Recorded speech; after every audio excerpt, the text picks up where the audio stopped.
За өнөөдөр бүгдээр хамтдаа Галат номын 5 дугаар бүлэг 1-12-ыг бүгдээрээ харна. Гэхдээ ер нь ингэж харахаас өмнө эхлээд бид нэг зүйлийг өөрсдөөсөө асууя. Христэд итгэлийн амьдрал хамгийн чухал нь яг юу вэ? Хэрвээ бид нар биштэй маш олон зүйлийг тийм ээ одоо Христ итгэлийнхэн амьдрал хийдэг байлаа гэж бодоход тэрнээс зүгээр бүр яг хамгийн үндсэн зүйлийг хийх ёстой. Хамгийн үндсэн зүйл нь юу вэ гэж хэрвээ асуух юм бол юу юм болоо гэж. Одоо хүртэл бид нар ярилцсан Галат ном дээрх энэ одоо санаа бол мэдээж хэрэг бид нар одоо өдөрт маш сайн мэдж байгаа тийм ээ. Сайн мэдээ. Сайн мэдээ бол ямар нэгэн замаар болонгортож болохгүй. Сайн мэдээнд итгэсэн хүмүүс өөр нэгэн зүйлийг хамтдаа яг зэрэгцүүлээд итгэнэ гэдэг бол ийм боломжгүй юм а гэдэг тухай ерөнхийдөө Паул яриад байгаа гэдгийг бид нар маш олон удаа сонс. Одоо 4 бүлэг бид нар ярихдаа ер нь л бараг л дандаа л ийм юмны тухай ярьж байгаа. Тийм биз дээ тийм ээ? Гэтэл өнөөдөр маш олон Христэд итгэгч хүмүүс заримдаа Христ итгэлийн амьдралыг маш их юм хүнд ачаа шиг тийм ээ? Тооцсон хүнд ачаа шиг заримдаа ботсон. Сүүлдээ би бүр ерөөс ингээд эзэн цуглаанд явшаага сүүлдээ бүр ядарчлаа. Бараг амьдралаа бараг ерөөсөө бараг юунд өрөөд байгаагаа би мэдэхгүй байна гэсэн ийм хүртэл сэтгэгдэлд зарим хүмүүс ирсэн байж байдаг.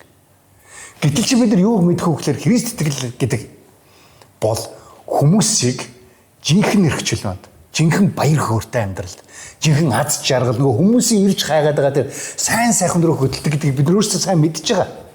Гэтэл яагаад өнөөдөр маш олон Христэд итгэж хүмүүс ялангуяа өнөөдөр одоо хэрвээ бид нар Монголынхон Христ итгэлийн талаар ингээ бодох юм бол ковидоос хойш Христ итгэгчид маань цуглаандаа явах нэг ховорцсон. За нэг жилдээ хэдхэн үзэгддэг итгэгчид маш их болсон. Энэ юу гэсэн үг? Яагаад Христ итгэлийн амьдрал, Христ итгэл, сүм чуулгандаа явах, эсийн бүлгээ хийх, сайн мэдээ тунхаглах, Библийг унших, залбирах, нөхөрлөх энэ бүхэн тийм их хүнд ачаа болчихвоо гэж бид нар заримдаа асуух хэрэгтэй болж байна. Яг Христ итгэлийн энэ олон зүйлсийг тэгвэл яг базаад тийм ээ нэгхэн яг энэ л хамгийн чухал гэж хэлэх юм бол яг юу юм бол? Тэгээ өнөөдөр бүгдээр яг үзэх унших энэ хэсэг дээр Паул энэ тухай ерөнхийдөө бас дахин наривчлан яг одоо Галатынханд ойлгуулахыг хичээсэн ийм одоо хэсэг явж байгаа. Тэгээ бүгдээр хамтдаа 5:1-ээс 12-ыг хамтдаа уншийе. За би уншийе та хараарай. 5:1-ээс 12. Христ биднийг эрх чөлөөтэй болгохын тулд чөлөөсөн юм. Энд бат зогс. Дахиж боолчлын буулганд бүү орогдсон. Харагтун хэрв та нар хоцлуулбал Христ та нарт ямар ч тус болохгүйг Паул би хэлж байна.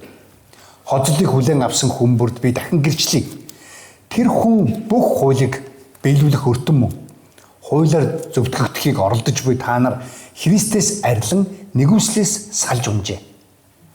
Учир нь бид сүнсээр дамжуулан итгэлээр зөвхт байдлын найдварыг хүлээж байна. Хоцлуулах буй ба эс хоцлуулах буй аль нь ч Христ Есүс дор хүчингүй харин хайраар дамжин ажиллаж буй итгэлэл чухал юм. Та нар сайн гүйж байсан. Хэн та нарыг үнэн дуулууртай байхад чинь саад болсон бай. Та нарыг дууддаг, түүнээс энэ үзэл бодол ирээгүй.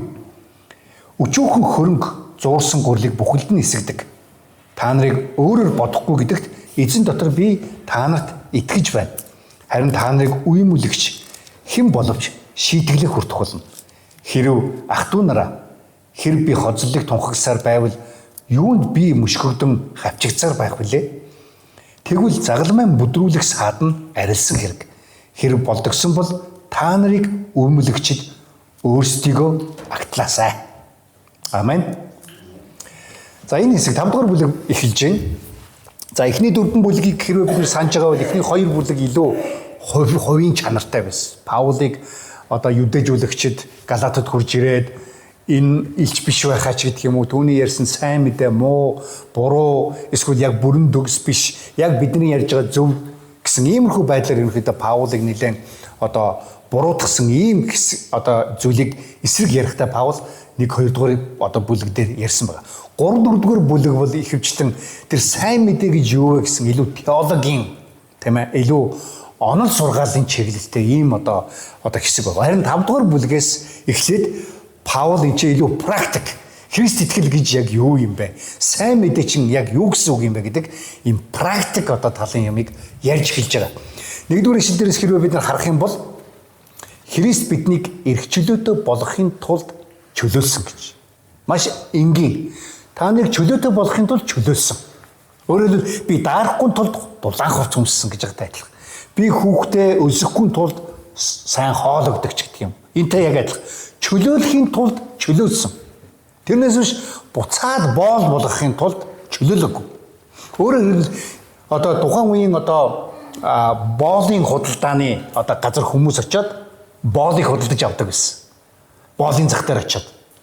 Тэ нэг боолын эзэмшигч нэг боолоо зарж байгаа бол тэр хүнээс очиод мөнгөний төлөөд энийг ерөнхийдөө золилт гэж хэлдэг. Тухайн үед хүмүүс мөнгөний төлөөд худалдаад авдаг гэсэн. Гэхдээ л тэр боол эрх чөлөөнд очоогүй. Тэр боол дахиад өөр эзний боол болж байгаа. Паул өнөөдөр яг биш тэ Христэд итгэгчид Галатыханд яг энэний тухай ойлгуулахыг хүсэж байгаа. Христ та нарыг чөлөөлж авахдаа дахиад буцаагаад өөр нэгний боол болгох гэж аваагүй. Харин бүр чөлөөлөх гэж авсан шүү дээ гэж. Гэсэн ийм санаагаар ерөнхийдөө хэлж байгаа. Тийм учраас та нар Христийн дор эрх чөлөөтэй болдог гэдэг тухай Паул ерөнхийдөө тунхагладаг. Та нарыг чөлөөтэй болохоор чөлөөсөн. Тийм учраас та нар яа гэсэн энэ чинь 1-р эшлэл дээр та нар бат зогсоорой гэж хэлсэн. Юун дээр бат зогсох вэ гэхээр чөлөөлөгдсөн дээрээ бат зогс. Эрх чөлөөгөө хамгаалах ёстой. Ер нь эрх чөлөө гэдэг бол дандаа хамгаалах ёстой зүйл үүдэг. Эрх чөлөө ийм дефолт юм биш. Байж идэг юм биш.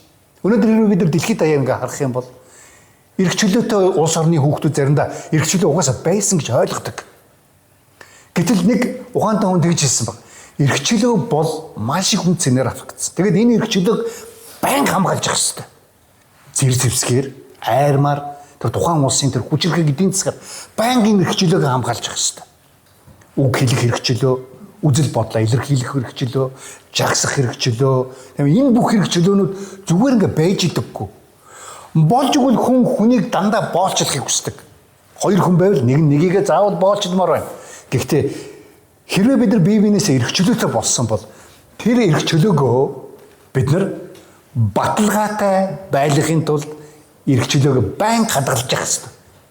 Улс орнууд өнөөдөр яагаад эрх чөлөөтэй энэ олон жил байж болоод байгаа гэвэл тэд нэр өөрсдийнх нь эрх чөлөөг хамгаалдаг. Альва боолчлолоос. Хэрвээ тэгж чадахгүй байгаа бол тэр улсууд дандаа эрх чөлөөгөө ямар нэгэн хэмжээгээр алдсан улс орнууд болж байгаа. Тийм биз дээ. Эрх чөлөө гэдэг нь зүгээр байж идэг юм биш. Боолчлол, гмийн боолчлол, сүнслэг боолчлолоос биднийг Христ чөлөөлсөн. Энэ эрх чөлөөгөө бид нар хамгаалж явах хэрэгтэй гэсэн тухай ярьж байгаа. Одоо Христ итгэгч бид нар яаж хамгаалах вэ тэр эрх чөлөөгөө? Зүгээр л би Есүст итгэгч. Халелуя гэл дуулаад хамгаалчих уу? Бат зогсож хамгаалах хэрэгтэй. Паул хэлж байгаа. Та нар энэ дээр бат зогсох хэрэгтэй. Яг гэвэл та нар буцаад боолчлолын буулганд орох аюултай. 1-р ишлэлээс харах юм бол буцаад боолчлолын буулганд орно.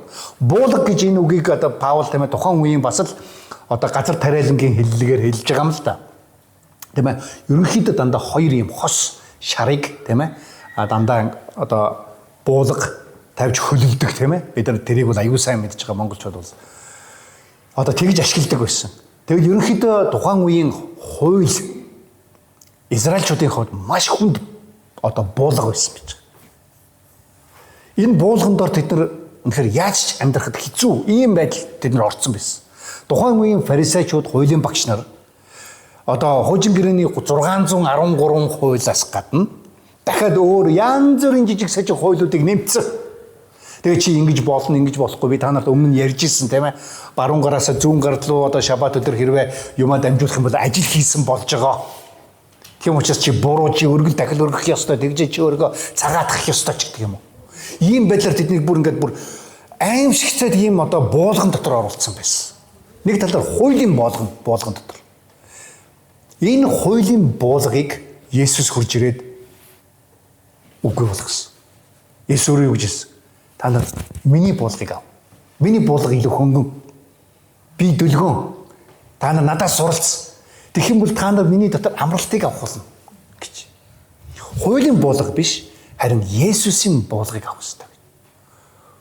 Хүмүүс буулгахгүй байж болдгүй юм байна л да. Ер нь бол заавал нэг буулган дотор ирэх хэрэгтэй. Харин Есүсийн тэр буулга бол жинхэнэ эрх чөлөөний буулга. Өөр ямар ч тийм эрх чөлөө өгөх буулга байхгүй. Тухайн үеийн боолууд нэг бооллын эзнээс аваад гараад нөгөө боолын эзэн рүү хөдөлдөгддөг байсан. Харин Христийн дотор ирсэн хүмүүс дэлхий дээр боолчлыг дэлхийгээс чөлөөсөн. Өнөөдөр хүртэл Африкт боолчлал хэвээр байгаа та нар мэдж байгаа бах. Энэ итгэгт байж байгаа. Насанд турш гэр бүлэрээ төрсөн хүүхэд нь төрөхтэй л боол төрж байгаа юм хүмүүс өнөөдөр хүртэл байгаа. Харин Христэд итгэл тийм ээ одоо газар авсан гэх юм уу? Ноёлсон Христ итгэлийг жинхэнэ үнэн гэдэгт итгэсэн эдгээр хүмүүсийн тэр улс орнуудад боол өнөөдөр байхгүй болсон. Яагаад Христ хүмүүсийг жинхнээс чөлөөлдөг учраас. Өнөөдөр бид нар биш үү? Христ итгэгчлээ. Би эрх чөлөөнд гарчлаа. Би тэртээ дөрвөө одоо эрх чөлөөтэй гэж зарим хүмүүс боддог. Харин Паул энэ ч анхааруулж байна. Та нар буцаад одоо буулгандаа орвоо. Буцаад хуулийн буулгандаа оров. Өнөөдөр Христ итгэлийн дотор биш үү? Буулганд орох хоёр янзын зам байгаа. Нэгдүгürt буцаад хууль руу очих. Буцаад чи тэгж болно, чи тэгж болохгүй, чи Христ итгэгч юм байж тэгэх ёстой гэдэг энэ үг хүмүүсийг буулганд оруулдаг. Чи яагаад ихгүй байгаа юм, чи яагаад залбирахгүй байна, чи яагаад сүүлдээ нөгөө бидний хийдэг сайн юм маань буцаад хууль бол. Хуулиар одоо биднийг дагталж хэлдэг. Хуучин гэрээний хууль муу байгаагүй. Хуучин гэрээний хууль Бурхан биднийг яаж харж байгаа вэ гэдгийг маш тодруулж харуулж ирсэн. Бурхан юу хүсдэг вэ гэдгийг харуулж ирсэн. Хүмүүс хуулийг мэдснээс болоод би гим нүгэлтэй юм байна гэдгийг ойлгосон. Бурхан ямар ариун юм бэ гэдгийг ойлгосон. Гэхдээ хууль биднийг энэ хуулийг дагах хүчийг бидэрт өгдөггүй. Хууль зөвхөн биднийг ойлгуулдаг муу юм байна гэдгийг. Гим нүгэлтэй юм гэдгийг л ойлгуулдаг. Хуулийг дагах хүчийг нь хууль өгдөггүй. Харин юу өгдөг вэ? Есүс Христийн эрх чөлөө өгч байгаа бидэрт.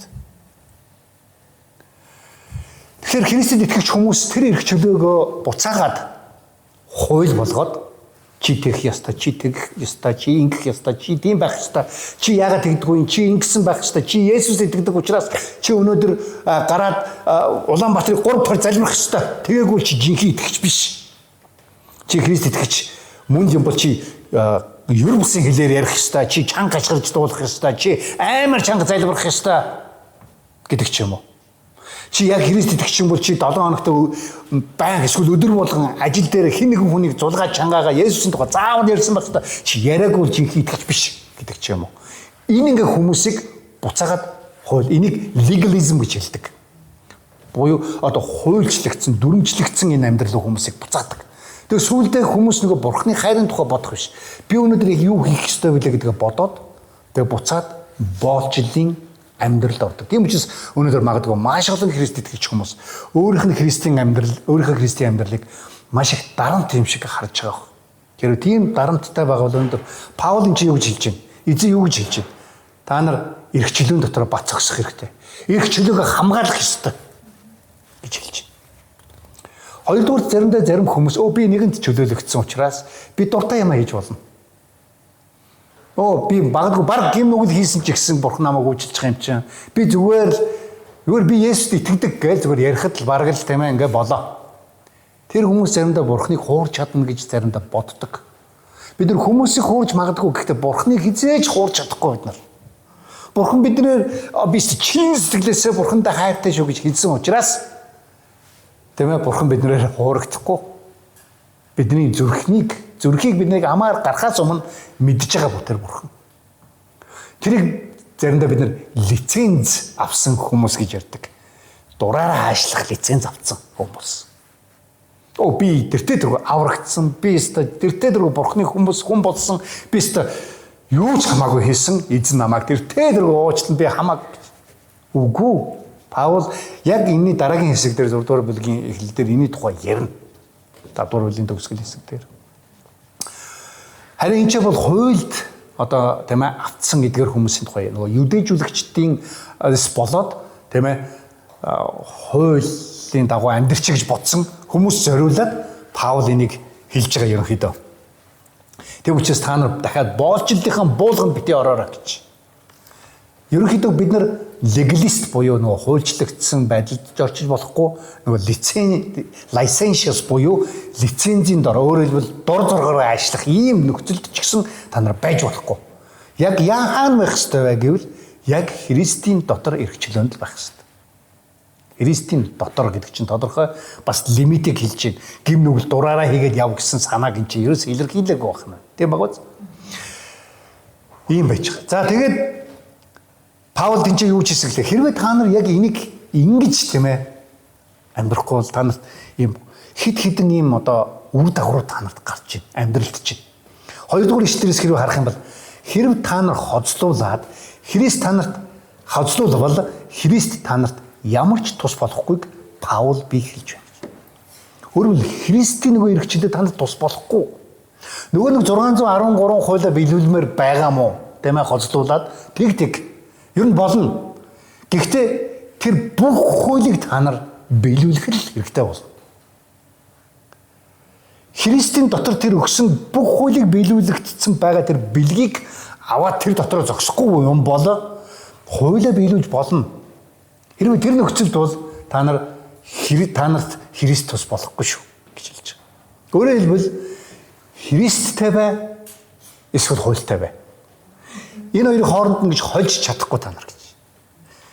Ингэж хольж амьдрмаар байгаа бол ер нь бол бүтэхгүй гэж хэлж байгаа. Тэгээ зарим хүмүүс за яах вэ? Нэг хоцлуулж нэг жоохон дээр үеийн бас нэг уламжлалт нэг жоохон юу хийж байгаа биз. Яах вэ тэгэл тэр бол гэж ингэ зарим хүмүүс. Харин Паул энэ ч бол маш хатуу зогсож байгаа. Нэг талаар энэ ч хоцлол гэдэг энэ юугаар зүгээр нэг ганцхан хоцлох гэдэг энэ үеийн тухай Паул яриаггүй. Энд чи бүхэл бүтэн хууль руугаа буцаад очих тэр бүхэл бүтэн тэр аюултай системийн тухай ярьж байна.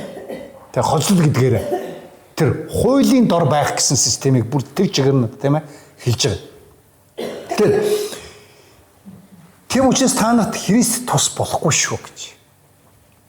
Хэрвээ нэгэнд Христээс тус болохгүй амьдарч байгаа бол мэдээж Христ итгэлийн амьдрал дарамттай байлгүй яах вэ?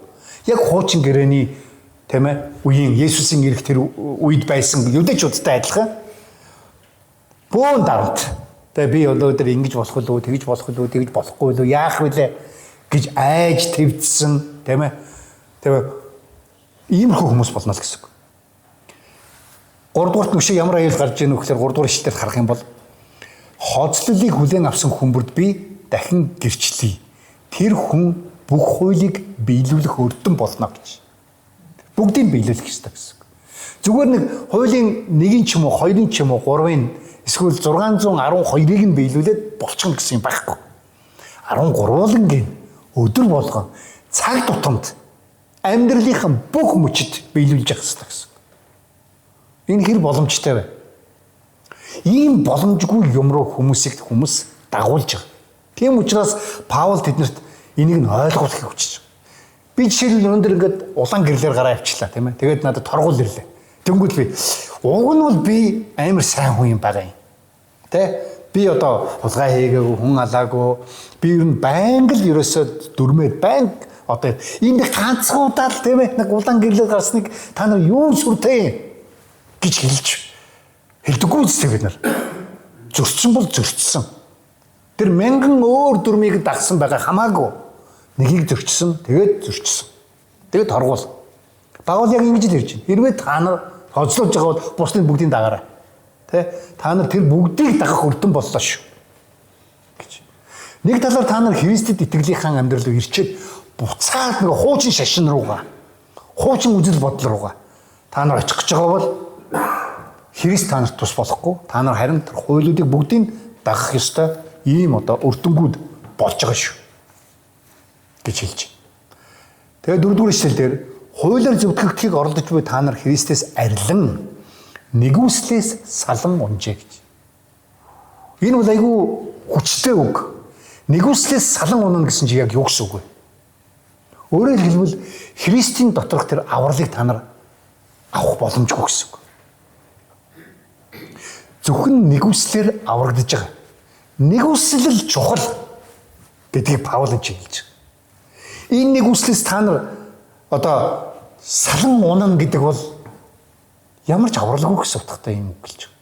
За яг энэ дээр олон эрдэмтэд тийм ээ Христ итгэсэн хүмүүс нэгүслээсээ салан унах болов эсвэл байнгын байж ах юм болов авралаа ерөөсөө алдахгүй юм болов эсвэл үнэхээр алдчих юм болов гэсэн ийм янз бүрийн таамагуд ишвэл тэр хамаагүй. Өнөөдөр зүгээр юу хэлж байгааг ингээ харах хэрэгтэй энэ дээр. Хуулиар зөвтгөхийг хүсэж байгаа бол та нар. Хэрвээ та нар өөрсдийнхөө үйлсээр, өөрийнхөө хоцлол, за өөрийнхөө одоо сайн хийсэн зүйлсээр, өөрсдийнхөө үйлчлэлээр, өөрсдийнхөө сайн одоо авралын зар олон удаа тараасан гэдгээр аврагдмаар байгаа бол та нар үнэндээ бол нэгүслийг аваагүй гэж хэлж байна. Нэгүслээс гэх юм бол та нар салан унжил гэж. Гэр хэл дээр ч гэсэн тэр нь тийм утгаар хэлж байгаа юм байлээ. Яг салж унж байгаа. Тэгээ Паул тэрнийхээ одоо гол санааг хэлж байгаа. Яагаад гэвэл тийм учир нь сүнсээр дамжуулан итгэлээр зөвхт байдлын найдварыг хүлээж байна гэж. Сүнсээр дамжуулан. Нэг талаар биш үү? Ингээд 1-4 дугаар ишлэл ингээ харах юм бол Паул энэ юуны тухай хэлж байгаа нэгүсэл чухал гэдэг хэлж байна. Нэгүсэл чухал. Тэрнээс та нарын өөрсдийн тэр дагах байгаа хууль, дүрм, тэр сайн сайхан өөрийнхөө сэтгэлээс гарч байгаа ингээл тийм ээ сайхан сэтгэлтэй хүн гэж бид нар ярьдаг шүү дээ тийм ээ нийгэмдэр. Энэ бүх зүйл чинь сайхан байна, гоё байна, мундаг байна, суглаандаа сайн явж байна, Библийг уншиж байна, залбирж байна. Бүгд сайн байна зүгээр. Гэхдээ тэрүүгээр та нар аврагдаагүй гэдгийг л мэдэх хэрэгтэй. Есүсийн загламын үхлээр дамжуулж бид нар түүний тийм ээ түүнд итгэлээр бид нар ирсэн учраас л жинхэнэ бид нар эрх чөлөөнд байгаа шүү. Тэрээс та нар өөрсдөө бодоод гоё философоор, гоё үзэл баримтлалаар өөрөө ингээ хүнд сайн санаж исэн учраас өөрөө сайхан эрх чөлөөтэй болчихж байгаа юм биш шүү гэж. Нэгүсэл нэгдүгээрт чухал. Дөрөвдүгээр ишлэлээс харах юм бол нэгүслээс гадна тэнцээ итгэлийн тухай чи ярьж байгаа. Тавдугаар ишлэлээс харах юм бол учир нь бид сүнсээр дамжуулан итгэлээр зөвхт байдлын найдварыг хүлээж байна гэж. Итгэлээр бид нар зөвхт байдлын найдвар. Зөвхт байд уг нь бол биш үү бид нар итгэлээр аль хэдийн зөвхт байдлыг авсан гэж Библиэр хэлсэн. Гэтэл энэ чи хүлээж байна гэж хэлж байгаа. Яг гэвэл зарим хүмүүсийн бодлоор зүгээр би одоо хүлээгээд авсан учраас би одоо зөвхт болсон. Одоо би дураараа амьдрна гэж хэлж болохгүй гэсэн үг л дээ. Нэг талаар бидний энэ хүлээж авч байна гэсэн энэ үг тэр эхэл дээр биш үү? Үргэлжилсэн юм одоо цаг дээр бичигдсэн байж. Одоо бид нар аваад хүлээсээр байна гэж яг адилхан нэг цаг адилхан авж байгаа авсан гэхдээ бас хүлээж тэр найдварыг хүлээж байна гэж. Яг гэвэл Паул бас өөр захидал дээр бичсэн. Энэ дэлхий дээр бид төгс бол зүйлийг хүлээж аваагүй байна. Тэр төгсийн зөвхөн хэсгнийг нь л бид нар авсан байж байгаа. Тэр найдвар бол биднэрт эхэлсэн харин тэр нь бүрэн төгс дуустал бид нар бат зогссоор байх нь чухал гэдэг тухай хэлэх гээд байна. Тийм учраас энэ чи одоо найдварыг хүлээж байна гэж хэлсэн. Хоёрдугаарт итгэл их чухал. Итгэл чухал тухай энэ чи бол дахиад үргэлжлүүлээ хэлж байгаа. Та нар 6 дугаар ишлэлээр хозлуулсан, хозлуулаагүй хамаагүй аль нь жамаагүй Есүс Христийн дор хүчингүй харин хайраар дамжин ажиллаж буй итгэлэл чухал юм а гэж. Хайраар дамжин ажиллаж буй итгэлэл чухал юм гэж. Хэрэв бид нар одоо итгэхгүй бол хайраар дамжин ажиллаж байгаа гэхээр Бурхны тэр хайрыг тийм ээ сүнсээр дамжуулан ирж байгаа тэр Бурхны хайрыг мэдэрээгүй бол магадгүй бид нар Бурханд итгэхгүй л байх л да. Бурхны хайр ямар агуу мэдээгүй бол тийм ээ. Тэгэхээр тэр хайраар дамжуулан ирж байгаа тэр нэгэн итгэлэл маш чухал гэж. Тэгэхээр Христ итгэгч хүмүүсийн амьдрал нэгдүгээр тийм ээ Бурхны тэр сүнсээр дамжуулан ирсэн тэр нэгүсэл их чухал. Тэр нэгүслийн дотор бид нар байгаа гэдгийг дандаа санах хэрэгтэй. Хоёрдугаарт болохоор биднэрт тэр нэгүсэлд итгэсэн тэр итгэл Бурхнаар өгөгдсөн учраас энэ их чухал юм шүү гэж. Паул за 6 дугаар ишлэлээр тэгж хэлж байгаа. Тэгээд энэ бүхнээс тийм ээ салгахыг хичээж байгаа нэгэн хүчин байна. Энэ бүхнээс салгахыг хичээж байгаа. Одоо энэ удаад биш тэ мэдээж хэрэг сатан тэднийг энэ бүхнээс салгахыг хинээр дамжуулан хичээж байгаа гэхээр тэр юдэчүүдээр дамжуулан хичээж байгаа. Юдэчүүд яасан? Галаатыханд орж ирээд өө та нар итгэж Есүст итгэх сайн байна, гоё байна, зүгээр. Гэхдээ та нар хонслуулчих хэрэгтэй. Тэгэх юм бол яг жинхэнэ бүтэн болно. Бид нар юдэчүүд мэдж байна наадах чи. Яава бурхан чи манай бурхан юм байна. Тэ? Паулаас илүү бид нар мэдж байна. Тэ? Тийм учраас та нар зүгээр хоцлуулаад тэгээд яг зүгээр бүтэн болчих гэсэн ийм байдлаар тэр хүмүүсийн толгойг эргүүлж байгаа. Хэрвээ тэгэл хоцлуулаад эхлэх юм бол Паул тэднийг нэгүслээсээ салж байгаа шүү гэдгийг анхааруулж байна. За тэдгээр юдэчүүд ямар замаар тэднийг салгаж байгаа. 7 дугаар ишлэлээс хэрвээ бид нар харах юм бол та нар сайн гүйж байсан гэж одоо атлетик тийм ээ. Одоо олимп одоо уралдааны тухай одоо жишээг хэрэглэж байна. Та нар сайн гүйж байсан. Хин та нарыг үнэн дуулууртай байхад чинь саад болсон бай гэж. Их сонин өгүүлбэрийн гацалтаагүй юм шиг гүйж байсан. Хин та нарыг гүйхий чинь зогсоосон бай гээгүй. Харин үнэнд дуулууртай байдлыг чинь саад хийсэн бай гэж хэлж байгаа. Нэг талаар Паул энэ гүйх гэдгээр дандаа яг зөв зам дээрээ яг дуулууртай бурхны зам дээр явж байгаа дандаа илэрхийлж байгаа. Тэгээ өөрөөр хэлсэндээ би замаа дуусгасан. Тэ? Есүс Паул хэлдэг дандаа тэгж замаа гүйх гэдгийг дандаа зөв зам дээр зөв одоо үнэнд найдаж үнэнээр явж байгаа тухай ярихтаа тэгж надад хэлдэг. Тэгээд энэ чинь ямар одоо саад хийх гэдэг ийм үг хэрэгэлсэн байгаа юм л да нэг талаар. Яг зүгээр явжсэн чинь гинтхэн ингээ яг гүйжсэн чинь замаас нь нэг нөхөр хурж ирээд түлхээр гаргацсан гэсэн үг. Тийм тухай ярьж байна. Та нар уг нь яг зөв гүйжсэн гэсэн чи хэн та нарыг тийм ээ энэ замаас чинь гаргачваа гэж. Энэ замаас гарна гэдэг бол их аюултай. Хуучин гэрэн дээр хүртэл бүр тэрийг бүр ингээд онцгойлон бичсэн байдаг. Та нар баруун гар тийшээж, зүүн гар тийшээж хазааж болохгүй. Та нар тэр байтугай бүр бурхны хуулийг духхан дээрээ бүр бүр гэрийнхэн дотхон дээр ингээд байлгаад яг тэр замаар яг ингэж яваад юм бол танаа үр удам одоо тийм ээ та нар өрөөгдөх болно гэсэн юм тухай. Паулын чи яг тиймэрхүү байдлын дүрслэлийг энэ чи хэрэглэж байгаа. Яг гой гүйжүүлсэн чи гинт замаас нь гаргацсан, галтруулсан, унгаацсан. Тийм ээ ийм байдлаар ерөнхийдөө Паул хэлж байгаа. Юдэж болгочтой. Өнөөдөр хараад бидний Христ итгэлийн итгэлд саад болгочд маш их байдаг. Саад болгочд. Тэгээ яг үнэндээ бол тэр саад болгочд би чамайг саад болно гэдгээр ирдэггүй. Тус болох гэж байгаа юм шиг дандаа ирдэг. Өө тий сайн байна. Чи тэгтээ танаа цуглаан чинь танаа пастор чинь онцгой намх юм байна. Манай цуглааны пастор гоё өндөр цагаан залуу байгаа. Тэ манай дээр ирж гэдэг. Эсвэл юу гэдгийг танаа цуглаан чинь амар жижиг юм. Манайх бол амар том гоё. Тийм ээ. Их гоё хөгжимтэй. Гоё дуучидтай ч гэдэг юм.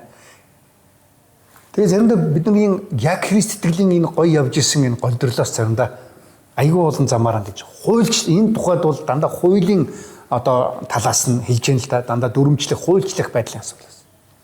Оо танаа цуглаан чи тэгдэг юм уу? Ямар сони юм бэ? Манайх тэгдэг, танах ёстой онцгүй байна ч гэдэг юм. Эсвэл чи нэмээд ингэчих юм бол жинхэнэ гоё итгэж болох гэж байна. Чи бараг над дээр энэ хичээлийг сурчих юм бол чи жинхэнэ итгэж болох гэж байна ч гэдэг юм. Ийм байдлаар хүмүүсийг дандаа саад хийдэг. Тэгээд 8 дугаар эшлэлээс харах юм бол та нарыг дууддаг түүнээс энэ үжил бодол ирээгүй гэж хэлсэн. Энэ үжил бодол ирээгүй гэсэн энэ одоо тэр өгнийхэн цаад хэлж байгаа санаа нь болохоор хин нэгэн хүн та нарыг ятгсан байна гэсэн юм санаагаар хэлж байгаа ерөнхийдөө. Ятгсан байна. Та нарыг ингээд толгойг чи эргүүлчих. Тархий чин угаачих гэсэн ийм санаагаар хэлж байгаа. Тэгэхээр ийм санаа эзнээс ерөөсөө ирээгүй. Ямар санаа вэ гэхэлэр сайн мэдээ дээр нэмэх нь хоцлол эсвэл хууль. Энэ Галатик хэлэхдээ бид нар хэлжсэн шүү дээ. Энэ дээр юуны тухай ярьдаг гэхэлэр сайн мэдээ дээр нэмэх нь ямар нэг юм байвал энд ямар ч юм байхгүй. Одоо аврал байхгүй.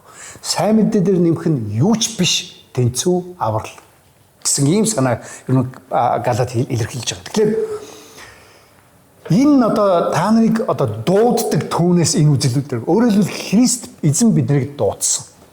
Эзэн биднийг өөрийнхөө одоо зам дээр явахыг дуудсан.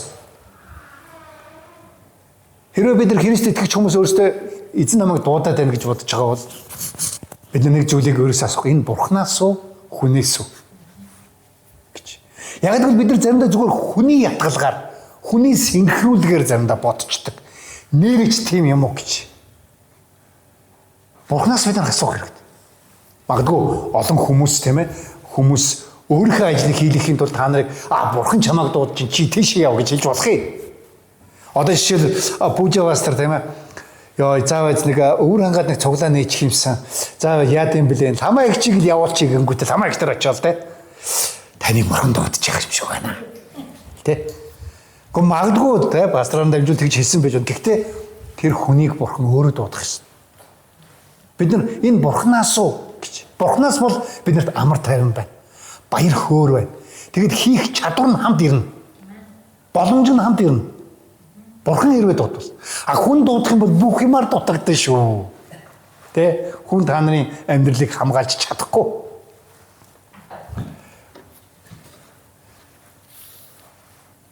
Тэгээд айгүй гой дуудлагатайгаар айгүй гой эзнийг дагаа явж байгаа гинтхэн нэг нөхдөд орж ирээд Магадгүй Паул яахантай хөрх юмтай нэг муухай царайтай хараа муутан хачи юм явж байгаа биднийг харалтай ийм гоё гэл тэ. Тэдний толгойг нь эргүүлсэн. Ийм үзэл бодол гэж энд орчуулсан байгаа юм лээ. Нэг талаар ийм санаа, ийм одоо зүйлийг ерөөсөө эзэн өөрөө ерөөсөө хэлээгүй юм шүү гэж Паулын ч сануулж байна. 8 дугаар эшлэл дээр. Хэрвээ тэд нар ямар замаар яаж эхлээд тэд нар яаж хүмүүс цаад болж байна түлхэж байна. Нөгөө талаар бас хүмүүсийг ятгаж буруу зам руу явуулж байна. 9 дугаар эшлэлээс харах юм бол тэд нар ингэж хэлсэн өчүүхэн хөрөнгө зуурсан гурлыг бүхэлд нь эсэгдэг гэж.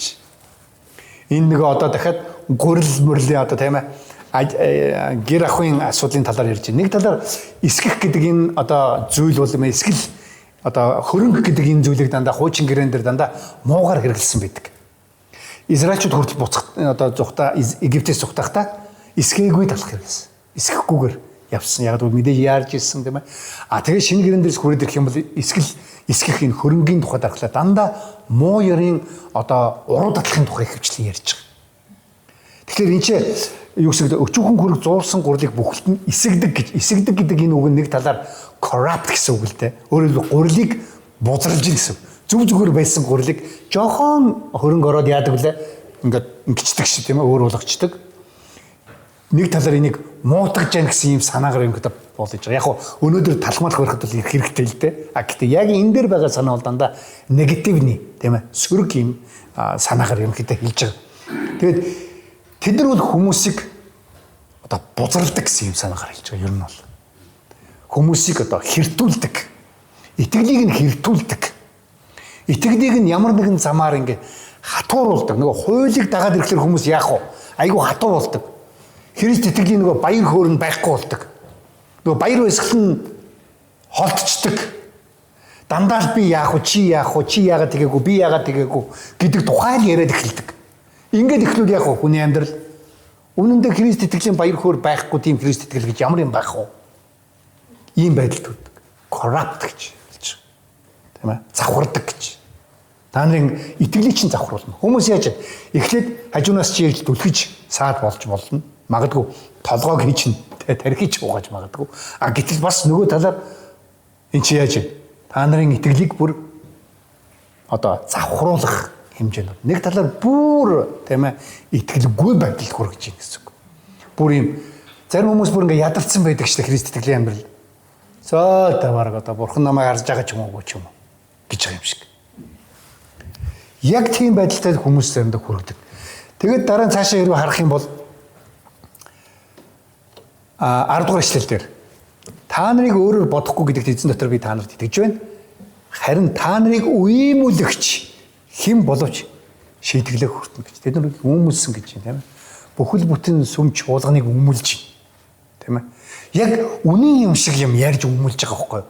Мэдээж хэрэг манай цуглаан дээр хүмүүс ирээд шууд буруу юм яриад эхлэх юм бол бид нар бүгдээрээ л тэрийг дагахгүй. Гэтэл яг үнэн юм шиг яг тийм ялгагдахгүй адилхан дуу юм байна. Би өмнө нь танад хэлсэн манай нэг цуглааны хүн гажуурсах руу очичоод пастор ерөөсөө би тийм буруу юм ерөөсөө сонсохгүй байгаа гэж. Угаасаа сонсогдохгүй. Тэр буруу гэж бодвол хинч таахгүй шүү дээ тэр. Тэр хүн зөв гэж сонссон болохоор буруу юм сонсохдохгүй байгаа байхгүй тэр үед чинь. Тэгээд буруу гаж одоо сургаал руу явдаг. Паул энэ ч маш одоо анхааруулж тэнцээ хэлж байгаа. Тэр хүмүүс бол шийтгэлээ хүртэх болно гэж хэлж байгаа. Одоо өмнөх хэсэгтэр Паул бүр юу гэж хэлсэн тэр хүмүүс бүр хараагдаг гэж хэлсэн байдаг шүү дээ, тийм ээ. Есүс хүртэл хэлсэн хин нэгэн хүнийг бүдрүүлсэн хүн хүзүүндээ тэрний чулуу одоо зүгэд голд тийм ээ цөөрөмд нуурт шидэгдсэн дээр гэж. За яг тийм байдлаар тиймэрхүү одоо хүчтэйгээр энэ Паул энэ хэлж байна. Тэгэд 11 дэх эшлэлээр ах トゥ нараа хэрэг би хоцлыг тунхагласаар байвал би юунд мушгигдэн хавчигдсаар байх билээ. Загалмайн бүдрүүлэх садна арилсан хэрэг. За нэг талаар тийм ээ үнэхээр эрхчлөөний дотор Христийн дотор ингээм амьдарч байгаа хүмүүст хавчлага ирэх юм байна гэж харагдаж байна. Хэрвээ Паул нөгөө юдэжүүлэгчтэй адилхан хуулийг хоцлыг хэрвээ номлосоор байсан бол өөрт нь хавчлага ирэхгүй л байх байсан гэсэн ийм санаагаар хэлж байгаа. Гэтэл одоо түүнийг мушгин алхаар явж байгаа хүмүүс тийм ээ. Тэгээ бид нар сайн мэдж байгаа түүхийг харуул Паул явсаар байгаад Ромд очиод Ромоор цаазлуулж байгаа. Яагаад гэвэл жинхэнэ Христийн доторх хэрэгчлөөнд явж байгаа болохоор тэнцээ заавал саад учир мэдээж Христ итгэж хүн болгоныг хүмүүс гавчаал саазаар авахгүй байх л да. Гэхдээ бидний өдөр тутмын амьдрал Христ итгэлийн амьдралыг гэр бүлийн амьдралыг бочнуулмаар байгаа. Тэр дундуур нь ингээд болонгортуулмаар байгаа. Ийм зүйлс маш их байдаг. Хүмүүс санаатай бас санамсаргүй замаар. Нийгэм өөрөө бараг санамсаргүй замаар биднийг дандаа тийм зүйл рүү чиглүүлж идэг. Би тийм учраас дандаа хүмүүс хэлдэг илүү хөдөлгөөн битгий хий гэж. Энэ лүүч нэг савчаал тэр лүүч нэг савчаад яваад ах хэрэггүй. Зүгээр л яг хийх ёстой юм аа л хий утга. Энэ л биднэрт жинхэнэ баяр хөөр өгнө. Тийм ээ. Заримдаа хүмүүс баяр хөөр өгөх газар заримдаа мэдгүй. Гэр бүл хүмүүсийн баяр хөөр өгөх газар. Зарим залуучууд, зарим эмэгтэйчүүд ч юм уу тийм ээ. Ийшээ тийшээ яваад тэ ингээл дэлхийгээр аялал ингэх юм бол баяр хөөр өгнө гэж. Магадгүй тэр төр зүрийн баяр хөөр баг. Гэхдээ Христийн дотор байгаа баяр хөөр арай өөр. Энэ бол арилдаггүй баяр хөөр. Тийм ээ? Арилдаггүй баяр хөөр. Энийг юм эртний домог байт юм байна. Зүүнний цуглааны. Нэг хүн Паултай одоо шоронд уулзж илтэй одоо Ромын шоронд оригдсон ш. Тэр үед Паултай очиж уулзаад тэр хүн гарч ирээд хэлсэн. Энэ Паул юу байгаа болоод энэ хүн ийм их хүчрэх, ийм их баяр хөөр, ийм их тийм ээ одоо их мэдлэлтэй мэдрэмж надад өгсөн юм бол өгөөд байгаа юм болоо. Харахад зүгээр нэг юм ядуу нэг өвгөн биш тэмтэж. Гэтэл яагаад ийм юм болоо гэсэн. Тэр хүн тэгж хэлсэн. Паул дурлцсан байгаа. Эзэнт дурлцсан байгаамаа гэж. Эзэнтэй ойрхон байгаа хүмүүсийн амьдрал нь баяр хөөртэй байна угаасаа. Хаана байхаас үл шалтгаалаад тэр хүн шоронд байна уу, тийм ээ? Эсвэл төв цэнгэлдэх хүрээлэнд наадам үзэж гин үү, тийм? Баяр хөөр тэрнээс шалтгааллахгүй. Баяр хөөр нь нөхцөл байдлаас ерөөсөө шалтгааллахгүй. Тийм учраас Паул энэ чинь хэлж байгаа. Хавчигдсаар байгаа загалмайг л би ярьж байгаа учраас хавчигдсаар байгаа. Загалмайг ярьж байгаа учраас тэдгээр хүмүүс намайг тийм ээ хавчсаар байгаа. Өнөөдөр бид нар заримдаа өөрсдийнхөө амьдралыг албаар ингээд зовлонтой болгох гэж болохгүй л дээ мэдээж тэр бол утгагүй амьдрал. Өөрөө би нэг Христтэй байна гэж өөрийгөө зовоогоол тийм одоо бүлэг байдаг штэ. Өөрийгөө шавхурдаад л одоо тийм ээ одоо калт нэг талаар одоо тийм ээ гаж байдаг штэ. Ялангуяа Филиппин улсад байдаг жил болгон өөрийгөө цовдолж ингээд зовоодаг. Тийм ээ. Ийм одоо тэхгүй л дээ тэрний тухай яриаг. Харин хавчлах ирэх үед бид нар юуг ойлгох ёстой вэ гэхлээр ямар нэгэн замаар штэ. Бидний бие махбод оюун санаа байна уу? Ямар нэгэн замаар хавчлах ирэхэд бид нар би Христийн эрхчлэн дотор байсаар байгаа учраас ингэж байгаа юм байна гэж. Магадгүй анаар бодох хэрэгтэй. Хэрвээ надад миний амьдралд сүүлийн 2 жим уу 3 жил ямар нэгэн хавчлах Христ итгэлээс маань болж ирээг бол бид нар бас бодох хэрэгтэй л дээ. Тийм ээ? Энэ одоо юунаас болсон юм болоо гэж. Тэгээд Паулын чи 12 дугаар ишлэл дээрээс төгсгөлийн хэсэг дээр яг юу гэж хэлж яах вэ гэхээр хэрэг болдгсон бол та нарыг үймүүлэгчд одоо үүмлэгчд гэж энэ хэлж байгаа энэ үгээрээ нөгөө нэг урд нь хэлж байгаа бүх нөгөө тархи чин угааж байгаа, тэр саад болж байгаа, тэр одоо юу лээ? Та нарыг одоо завхруулж байгаа энэ бүх хүмүүсийг хэлж байгаа. Тэр үүмлэгчд гэдэг энэ үгээрээ. Энэ үүмлэгчд аль бол өмнө гарсан тэр үүмлэгчдгээс өөр үг явж байгаа тийм ч бас. 12 дугаар ишлэл дээрх үүмлэгч гэдэг. Тэгээд энэ үүмлэгчд өөрсдөө агтлаасаа гэж. За энэ ишлэлийг маш олон одоо эрдэмтэд янз бүрийн байдлаар одоо яаж одоо агтлаасаа гэж хэлж байгаа нь монголоор бол амар ойлгомжтой үг тийм ээ. Өөрийгөө засах гэж хэлж байгаа шүү дээ. Бид нар амьтан засдаг шүү дээ. Хуурга мурга тийм ээ. Тэрнтэй адилхан засаасаа гэж хэлсэн ийм үгээр хэлж байгаа юм л да. Энэ яг яагаад ингэ Паул ингэ хэлчих вэ гэхээр магадгүй тэд нар биш дээ. Хоцлолыг тийм ээ. Огтлол гэсэн үг нэг талаар circumcision гэж энэ үг байна. Энэ зүйлийг байнга одоо ярьж хүмүүст тулгаж байгаа тэдгэр хүмүүс өөрөө өөрсдийгөө тэгвэл огтлаасаа гэсэн ийм одоо санаагаар ерөнхийдөө хэлж байгаа. Тэдгээр хүмүүс бол үнэндээ бол хүмүүс тус болохгүй байна. Харин ч илүү их одоо гар цохирол гэх юм уу тийм ээ. Хэв сэтгэлийн амьдралыг харин ч их дарамттай, харин ч их муухай болгохоор явж байгаа хүмүүс шүү. Христийн доторх эрхчлөө гэж нэгдүгээрт бол нэгүсэл чухал байна. Хоёрдугаарт итгэл их чухал юм байна. Тэгэл болоо. Эхний энэ хэсэг дээр бол ерөнхийдөө хуулиар бол биш. Итгэлээс тэр нэгүслээс бидний үйлс гардаг. Болохоос бидний үйлсээс бидний нэгүсэл ирэхгүй. Аймаа хүмүүс зөндөө сайн юм хийчихэд тийм учраас би шагнал авах ёстой гэж боддог бурхнаас. Бодон шагнал айлдаа авцсан. Тийм учраас бид нар сайн үс хийдэг. Шагналаа төрүүлээд авцсан байж дахиад юу гордоод дахиад буцаад нөгөө хуулиараа амьдрах гэдэг юм бэ гэсэн. Ийм санаа энэ чинь ирж байгаа. Амен. За тэгээ бүгд хамт эзний өмнө нэрээ залбирцгаая. Тэнгэрлэг их эзэн минь танд баярлалаа. Тэгээ өнөөдөр та биднэрт өөрийнхөө үгээр дамжуулан бидний Христ сэтгэлийн амьдралын жинхэнэ баяр хөөр ад жаргал бас юун дээр тогтдог вэ? Яагаад юун чухал вэ гэдгийг хэлсэнд танд баярлалаа их эзэн. Тэгээд үргэлжлүүлэн бид нар бас таны өгсөн эрхчлөөний дотор амьдрахад туслаарай. Эзэн Есүсийн нэрээр хүн залбирлаа. Амен. Амен.